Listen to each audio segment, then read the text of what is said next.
এখন কটা বাজে বলো তো? রাত 2:15।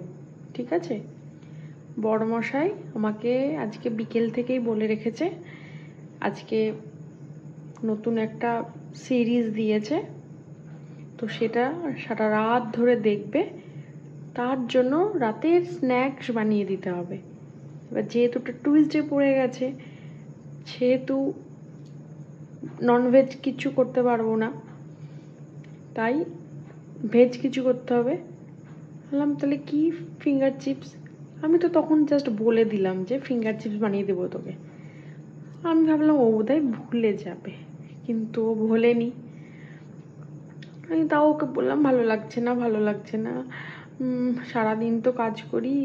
বললো হ্যাঁ বুঝেছি বুঝেছি, ঠিক আছে করতে হবে না। মাঝে মধ্যে ও সিরিজ কিন্তু দেখছে, মাঝে মধ্যে আমাকে একটু করে খোঁচা দিচ্ছে।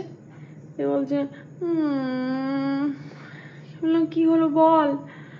বলছে একটু আলু ভাজা। বললাম আচ্ছা, না না থাক, তোমাকে করতে হবে না। ভাবলাম না না করে দেবো করে দেবো। এই করতে করতে 2টো বাজলো, মানে 2:15। আমি ওপর থেকে নিচে এসেছি, তো ওনাকে একটু বানিয়ে দিই। তো চলো বানাই, তারপর তোমাদের সাথে শেয়ার করব। দেখো, আমি ওকে বলেছিলাম রেস্টুরেন্টের মতন তোকে বানিয়ে খাওয়াবো, যদিও আমি এই রেস্টুরেন্টটাই বাড়িতে আগে কোনোদিন ট্রাই করিনি।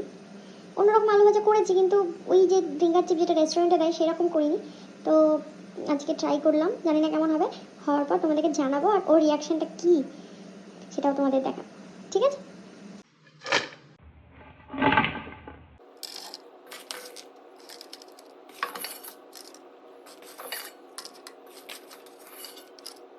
এবার চলো, দেখো বানানো হয়ে গেছে। দেখি ওর রিয়াকশানটা। এখন কটা বাজে বলো তো? 3টে বেজে গেছে।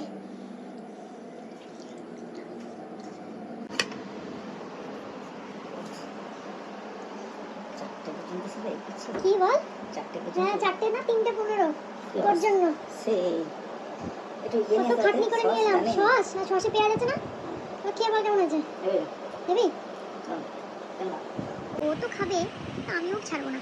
একটা কষ্ট করে বানিয়েছি, না খেলে হবে?